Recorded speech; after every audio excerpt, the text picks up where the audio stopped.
రామారావు గారు ఉన్నారు, బొట్ల రామారావు గారు ఉన్నారు, వైఎస్ఆర్ కాంగ్రెస్ పార్టీ నుంచి. రామారావు గారు నమస్తే అండి. నమస్తే అండి బ్రహ్మనాయుడు గారు. కడప కంచు కోటని బద్దలు కొట్టడానికి తెలుగుదేశం పార్టీ మహానాడుని కడప జిల్లాలో నిర్వహిస్తుంది. అవసరమైతే ఇడుపులపాయలో కూడా నిర్వహించడానికి ఏమాత్రం వెనకడుగు వేయమని చెప్పేసి టీడీపీ అధికార ప్రతినిధి సప్తగిరి ప్రసాద్ గారు చెప్తున్నారు. సప్తగిరి ప్రసాద్ మాటలకు వింటుంటే చాలా ఆశ్చర్యం వేస్తుంది, హాస్యాస్పదంగా కూడా ఉన్నాయండి.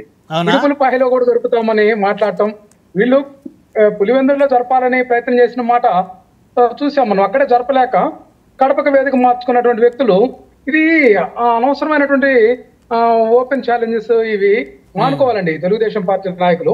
అట్లాగే ప్రతిసారి మా బలం పెరుగుతుందన్నారు. అసలు ఎన్టీ రామారావు పార్టీ లాక్కొని 1995లో ఎన్నుపోటు పొడిచి కొన్నాళ్ళు ఎన్టీ రామారావు ఫోటో కూడా పెట్టుకోలేదు, తర్వాత మళ్ళా పెట్టుకున్నారు. వీళ్ళు అసలు ఒక్క ఏకగ్రీవంగా లేకపోతే ఒక్క పార్టీ ఎప్పుడన్నా పోటీ చేశారని నేను సప్తగిరి ప్రసాద్ గారిని అడుగుతున్నా. 95లో ఎన్టీఆర్ కి ఎన్నుపోటు పొడిచిన తర్వాత 99లో బీజేపీ పొత్తుతోటి వచ్చారండి వీళ్ళు. అట్లాగే 2009లో కమ్యూనిస్టు టీఆర్ఎస్ తోటి పొత్తు పెట్టుకొని ఆ కుప్పగొలిపోయినటువంటి విషయం మనం చూసాం. ఈ విధంగా 2004లో కూడా అట్లాగే అనమాట. 2014లో అయితే మళ్ళా ఎన్డీఏ తోటి కూటమన్నారు బీజేపీ జనసేన తోటి. మళ్ళా అధికారంలోకి వచ్చిన తర్వాత మళ్ళా మధ్యలోనే వీళ్ళు ఒకరి మీద ఒకరు విషయం కక్కున్నటువంటి విషయం మనం చూసాం కదండి. నవనిర్మాణ దీక్షలని ప్రధానమంత్రి మీద మాట్లాడటం ఒకవైపున, జనసేన కూడా టీడీపీ మీద బీజేపీ మీద మాట్లాడి పవన్ కళ్యాణ్ గారు మాట్లాడి కూడా మనం చూసాం. ఈ విధంగా 2019లో అయితే కాంగ్రెస్ పార్టీతో కూడా పొత్తు పెట్టుకున్నారు కదండి తెలంగాణలో ఎన్నికల్లో. వీళ్ళకి ఒక విధానం లేదు, వీళ్ళకి ముందుకు పోయేటటువంటి సాహసమే లేదండి వీళ్ళకి. ఒక పార్టీగా పోటీ చేసి ఎన్ని సీట్లు గెలుస్తారో చెప్పనండి. నిజంగా వీళ్ళు గుండె మీద చేసుకుని వైఎస్ఆర్ ఇప్పుడు మీరేమంటారు, పొత్తు లేకుండా తెలుగుదేశం పార్టీ గెలిచే సత్తా లేదంటారా? ఖచ్చితంగా అండి, పొత్తు లేకుండా గెలిచేటటువంటి సత్తా లేదు, అది వాళ్ళకి తెలుసు కూడా. ఇప్పుడు ఒకటండి ఇక్కడ రామారావు గారు, పొత్తులు పెట్టుకున్నారా ఎత్తులేసారా అనేది కాదు, గెలిచారా లేదా అది ఇంపార్టెంట్. అదేనండి, దాన్ని చెప్పమనండి. ముగ్గురు కలిసి గెలిచారు, నేను కాదంట్లా.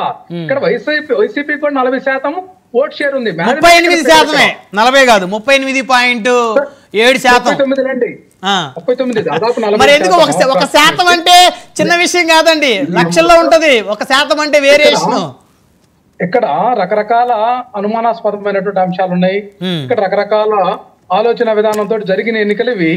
నేనేమంటున్నానంటే వైఎస్ఆర్సీపీ మరలా కూడా సింగిల్ గానే పోటీ చేస్తుందండి రాబోయే ఎన్నికల్లో. అసలు అంతెందుకు, రేపు సమయానికి రేపు వచ్చే మార్చి నుంచి మరలా స్థానిక సంస్థలు ఎన్నికలు వచ్చినాయి కదండి. అట్లా చూస్తాం కదా మన సత్తా ఏంటో. ఇప్పుడు వీళ్ళు ఏ ఒక్క హామీని కూడా అమలు చేయలేదు. జగన్మోహన్ రెడ్డి గారు ఇచ్చినటువంటి ప్రతి హామీని ఇంకా మేము మెరుగ్గా చేస్తామని చెప్పారంటే జగన్మోహన్ రెడ్డి గారి ఆలోచన విధానాన్ని యాక్సెప్ట్ చేశారు. మా ఆలోచన విధానాన్ని వాళ్ళ పార్టీ యొక్క మేనిఫెస్టోలో పెట్టుకున్నటువంటి అంశం మీకు తెలిసిందే కదండి. పైపెచ్చుగా సూపర్ 6 అని హామీలు ఇచ్చారు, ఏది కూడా సరిగ్గా చేయట్లేదు. గ్యాస్ సిలిండర్ లో ఫెయిల్ అయ్యారు. మళ్ళా తల్లికి 100 అని చెప్పి ఏదైతే ప్రతి బిడ్డకి ఇస్తామని చెప్పారు 15,000 ఇప్పటికి ఇవ్వలేదు. ఒక విద్యా సంవత్సరం అయిపోయింది, రాబోయే విద్యా సంవత్సరం ఇస్తామంటున్నారు. లోటు బడ్జెట్ అండి 1,15,000 కోట్లు. దాన్ని ఏం చేస్తారో తెలియదు. ఆంధ్రప్రదేశ్ కి సంబంధించినటువంటి యావత్ ప్రజానీకానం యొక్క ధనాన్ని, ప్రజాధనాన్ని తీసుకెళ్లి అమరావతిలో ఖర్చు చేయాలన్నటువంటి ఆలోచన విధానాన్ని, అట్లాగే సన్ రైజ్ కంట్రీ అని గతంలో కూడా ప్రకటించారు. దీని ఒక దేశంగా, దీనికి రాజులు యువరాజులుగా వీళ్ళు భావించుకుంటే ప్రజాస్వామ్యంలో నియంతృత్వ విధానాలు ఎక్కడా కూడా పసగలేదు కదండి.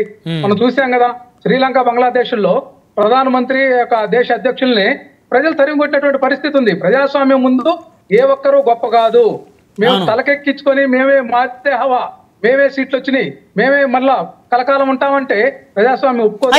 ఎవరు కలకాలం ఉండరు, వాళ్ళు కలకాలం ఉండరు. ఇప్పుడు మీరు 30 ఏళ్ళు ఉందాం అనుకున్నారు, కానీ ఆ కళ 3 నెలలు ముచ్చటగానే 5 సంవత్సరాలకే